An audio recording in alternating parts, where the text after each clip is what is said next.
केंद्रित होने की छठवीं विधि। किसी विषय को प्रेम पूर्वक देखो, दूसरे विषय पर मत जाओ। यही विषय के मध्य में आनंद। मैं फिर दोहराता हूँ, किसी विषय को प्रेम पूर्वक देखो, दूसरे विषय पर मत जाओ। किसी दूसरे विषय पर ध्यान मत ले जाओ। यही विषय के मध्य में आनंद। किसी विषय को प्रेम पूर्ण देखो। प्रेम पूर्वक में कुंजी है। क्या तुमने कभी किसी चीज को प्रेम पूर्वक देखा है? तुम हाँ कह सकते हो, क्योंकि तुम नहीं जानते कि किसी चीज को प्रेम पूर्वक देखने का क्या अर्थ है। तुमने किसी चीज को लालसा भरी आंखों से देखा होगा, कामना पूर्वक देखा होगा, वह दूसरी बात है। वह बिल्कुल भिन्न विपरीत बात है। पहले इस भेद को समझो। तुम एक सुंदर चेहरे को, सुंदर शरीर को देखते हो और तुम सोचते हो कि तुम उसे प्रेम पूर्वक देख रहे हो। लेकिन तुम उसे क्यों देख रहे हो? क्या तुम उससे कुछ पाना चाहते हो? तब वह वासना है, कामना है, प्रेम नहीं है। क्या तुम उसका शोषण करना चाहते हो? तब वह वासना है, प्रेम नहीं। तब तुम सच में यह चाहते हो कि मैं कैसे इस शरीर को उपयोग में लाऊं, कैसे इसका मालिक बनूं, कैसे इसे अपने सुख का साधन बना लूं। वासना का अर्थ है कि कैसे किसी चीज को अपने सुख के लिए उपयोग में लाऊं। प्रेम का अर्थ है कि उससे मेरे सुख का कुछ लेना देना नहीं है। सच तो यह है कि वासना कुछ लेना चाहती है और प्रेम कुछ देना चाहता है। वे दोनों सर्वथा एक दूसरे के प्रतिकूल हैं। अगर तुम किसी सुंदर व्यक्ति को देखते हो और उसके प्रति प्रेम अनुभव करते हो, तो तुम्हारी चेतना में तुरंत भाव उठेगा, इस पुरुष या स्त्री को सुखी करूं। यह फिक्र अपनी नहीं है, दूसरे की है। प्रेम में दूसरा महत्वपूर्ण है, वासना में तुम महत्वपूर्ण हो। वासना में तुम दूसरे व्यक्ति को साधन बनाने की सोचते हो और प्रेम में तुम स्वयं साधन बनने की सोचते हो। वासना में तुम दूसरे को पहुंच देना चाहते हो, प्रेम में तुम स्वयं मिट जाना चाहते हो। प्रेम का अर्थ है देना, वासना का अर्थ है लेना। प्रेम समर्पण है, वासना आक्रमण है।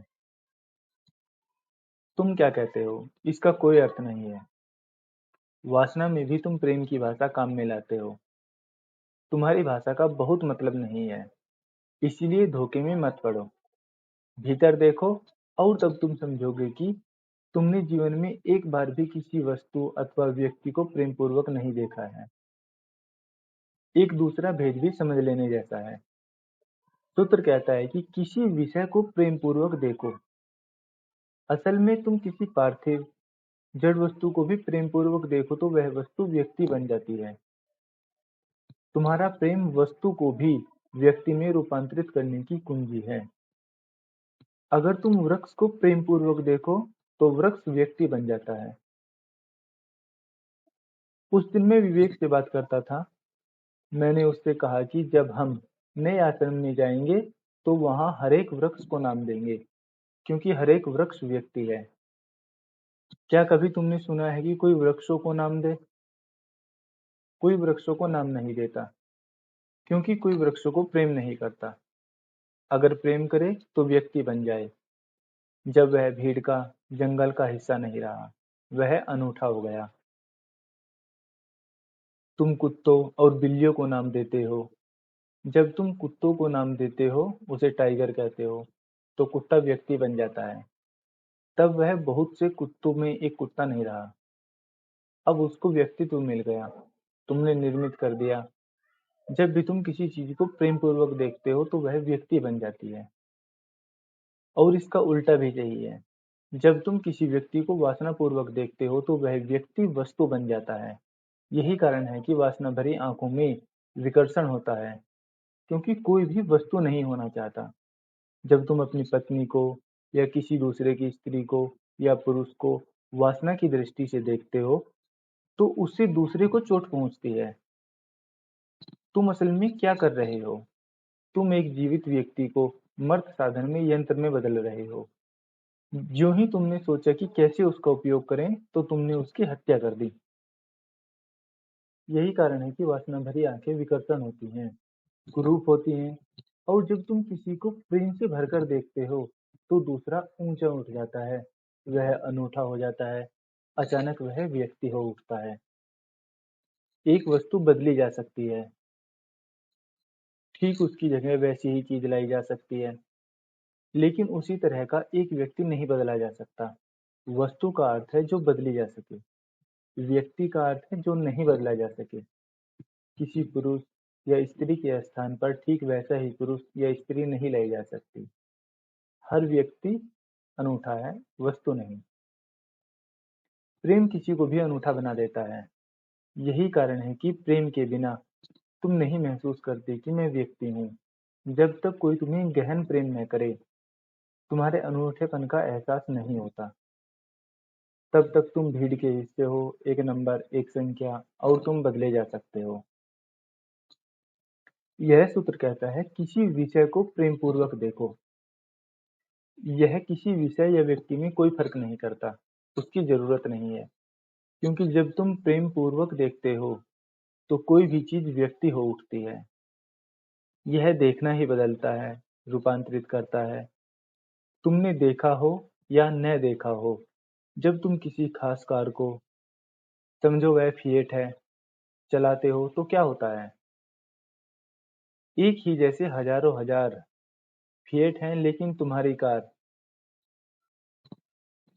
अगर तुम अपनी कार को प्रेम करते हो, अगर तुम अपनी कार को प्रेम करते हो, अनूठी हो जाती है, व्यक्ति बन जाती है, उसे बदला नहीं जा सकता। एक नाता रिश्ता निर्मित हो गया।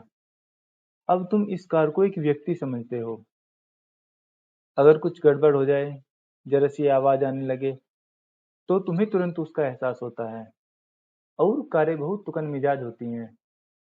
तुम अपनी कार के मिजाज से परिचित हो कि कब वह अच्छा महसूस करती है और कब बुरा। धीरे धीरे कार व्यक्ति बन जाती है। क्यों? अगर प्रेम का संबंध है तो कोई भी चीज व्यक्ति बन जाती है, और अगर वासना का संबंध हो तो व्यक्ति भी वस्तु बन जाता है।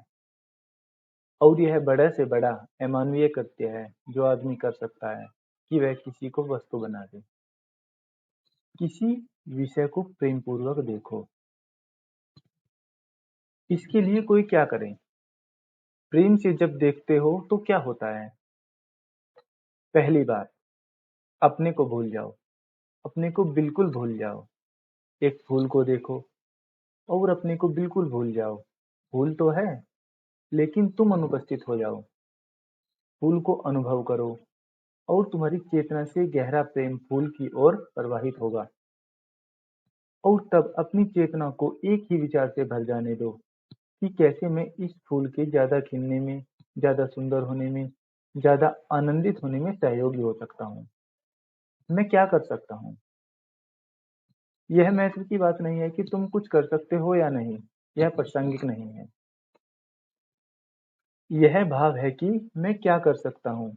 यह पीड़ा, गहरी पीड़ा, कि इस फूल को ज्यादा सुंदर, ज्यादा जीवंत और ज्यादा प्रस्फुटित बनाने के लिए मैं क्या करूँ, ज्यादा महत्व की है। इस विचार को अपने पूरे प्राणों में गूंजने दो। अपने शरीर और मन के प्रत्येक तंतु को इस विचार से भीगने दो। तब तुम समाधिस्थ हो जाओगे और फूल एक व्यक्ति बन जाएगा। दूसरे विषय पर मत जाओ। तुम जा नहीं सकते। अगर तुम प्रेम में हो तो नहीं जा सकते।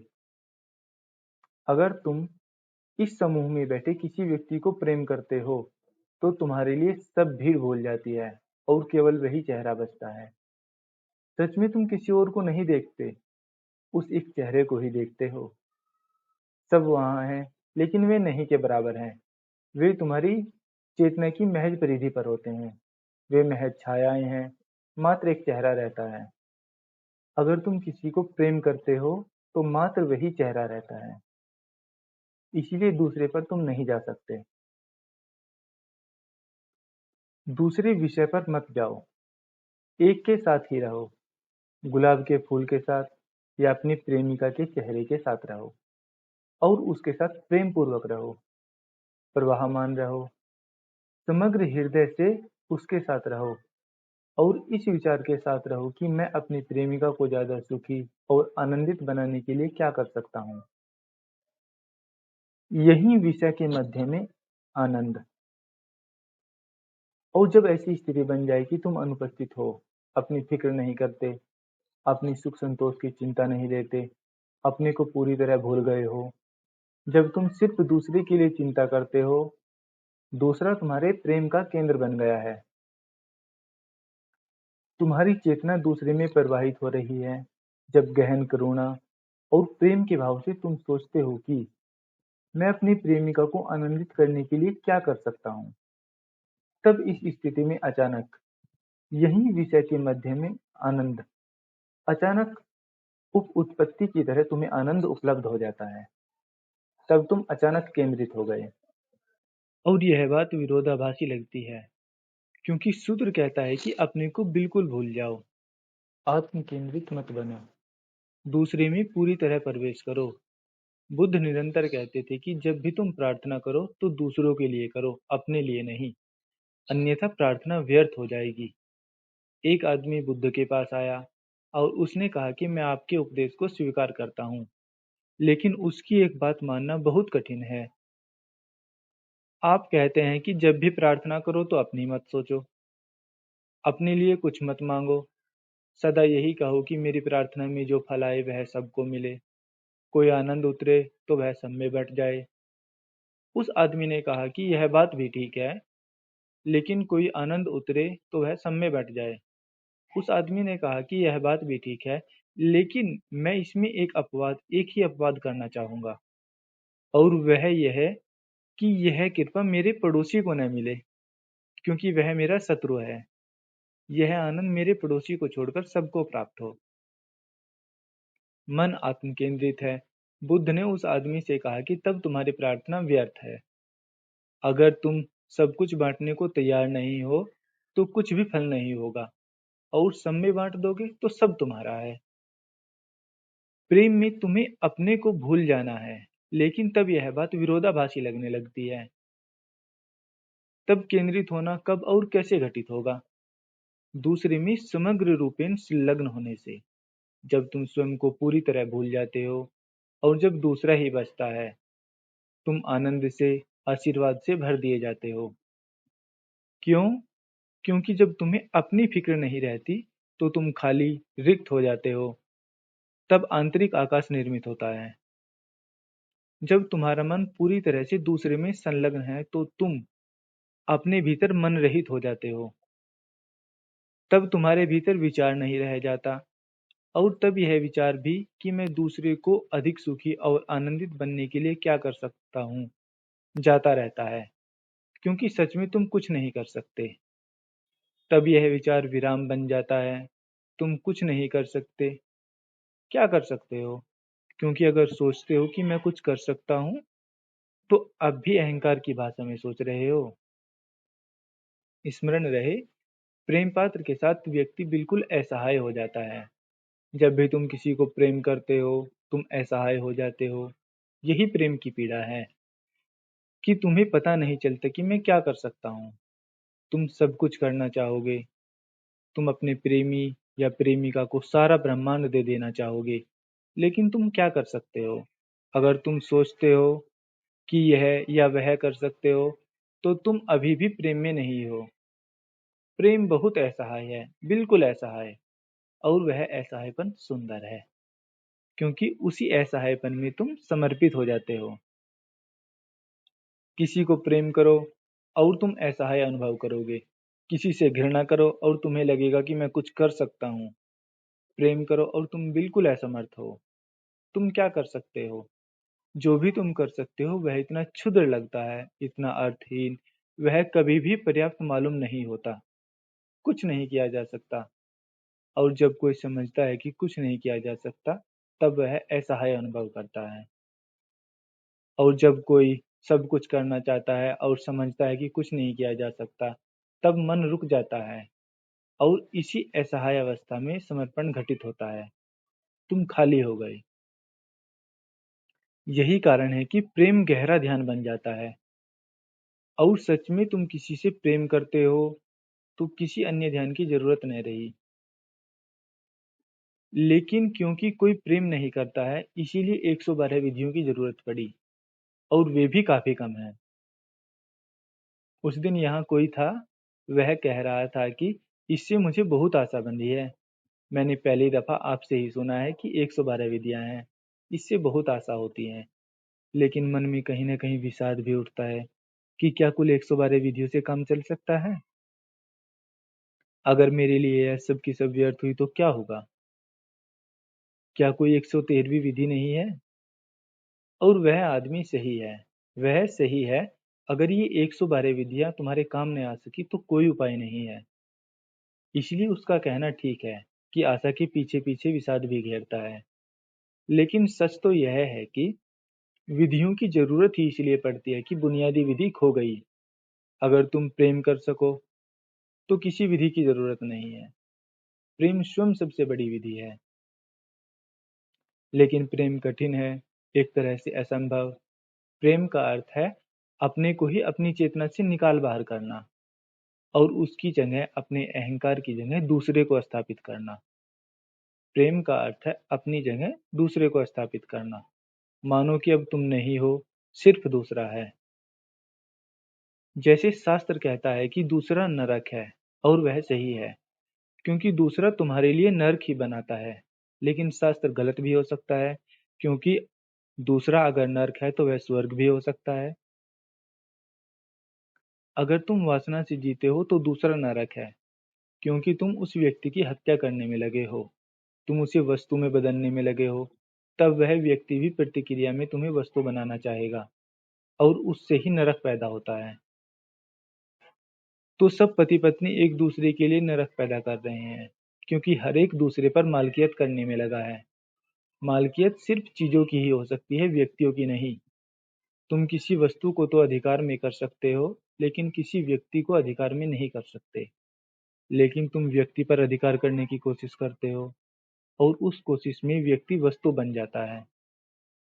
तब तुम भी मुझे वस्तु बनाने की कोशिश करोगे, उससे ही नरक बनता है। तुम अपने कमरे में अकेले बैठे हो, और तभी तुम्हें अचानक पता चलता है कि कोई चाबी के छेद से भीतर झांक रहा है। गौर से देखो कि क्या होता है।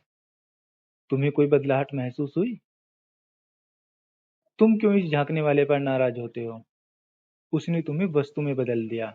वह झांक रहा है, और झांक कर उसने तुम्हें वस्तु बना दिया, ऑब्जेक्ट बना दिया। उससे ही बेचैनी होती है। और वही बात उस आदमी के साथ होगी। अगर तुम उस चाबी के छेद के पास आकर बाहर देखने लगे तो दूसरा व्यक्ति घबरा जाएगा। एक क्षण पहले वह दृष्टा था और तुम दृश्य थे। अब वह अचानक पकड़ा गया, और वह तुम्हें देखते हुए पकड़ा गया। अब वही वस्तु बन गया है। जब कोई तुम्हें देख रहा है तो तुम्हें लगता है कि मेरी स्वतंत्रता बाधित हुई, नष्ट हुई। यही कारण है कि प्रेम पात्र को छोड़कर तुम किसी को घूर नहीं सकते, टकटकी लगाकर नहीं देख सकते। अगर तुम प्रेम में नहीं हो तो वह घूरना कुरूप होगा, हिंसक होगा। हाँ, अगर तुम प्रेम में हो तो वह घूरना सुंदर है, क्योंकि तब तुम घूरकर किसी को वस्तु में नहीं बदल रहे हो। तब तुम दूसरे की आंख में सीधे झांक सकते हो। तब तुम दूसरे की आंख में गहरे प्रवेश कर सकते हो। तब तुम उसे वस्तु में नहीं बदलते, बल्कि तुम्हारा प्रेम उसे व्यक्ति बना देता है। यही कारण है कि सिर्फ प्रेमियों को घूरना सुंदर है, शेष सब घूरना कुरूप है, गंदा है।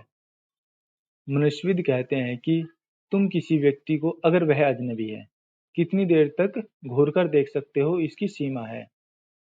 तुम इसका निरीक्षण करो और तुम्हें पता चल जाएगा कि कितनी अवधि है, इस समय की सीमा है। उसे एक क्षण से ज्यादा घूरो तो दूसरा व्यक्ति क्रुद्ध हो जाएगा। सार्वजनिक रूप से चलती हुई नजर क्षमा की जा सकती है, क्योंकि उससे लगेगा कि तुम देख भर रहे थे, घूर नहीं रहे थे। दृष्टि घटाकर देखना दूसरी बात है। अगर मैं तुम्हें चलते चलते देख लेता हूँ तो उससे कोई संबंध नहीं बनता, या मैं गुजर रहा हूँ और तुम मुझ पर निगाह डालो तो उससे कुछ बनता बिगड़ता नहीं है, वह अपराध नहीं है, ठीक है। लेकिन अगर तुम अचानक रुककर मुझे देखने लगो तो तुम निरीक्षक हो गए।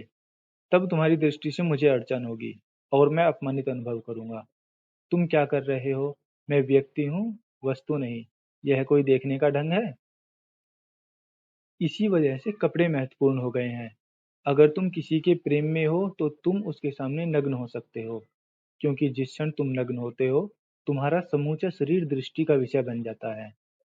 कोई तुम्हारे पूरे शरीर को निहार रहा है, और अगर वह तुम्हारे प्रेम में नहीं है, तो उसकी आंखें तुम्हारे पूरे शरीर को, तुम्हारे पूरे अस्तित्व को वस्तु में बदल देगी।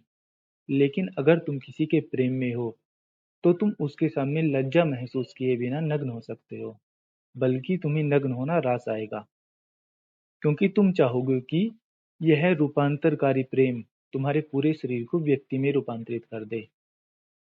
जब भी तुम किसी को वस्तु में बदलते हो, तो वह कृत्य अनैतिक है, लेकिन अगर तुम प्रेम से भरे हो, तो उस प्रेम से भरे क्षण में घटना, यह आनंद किसी भी विषय के साथ संभव हो जाता है। यही विषय के मध्य में आनंद।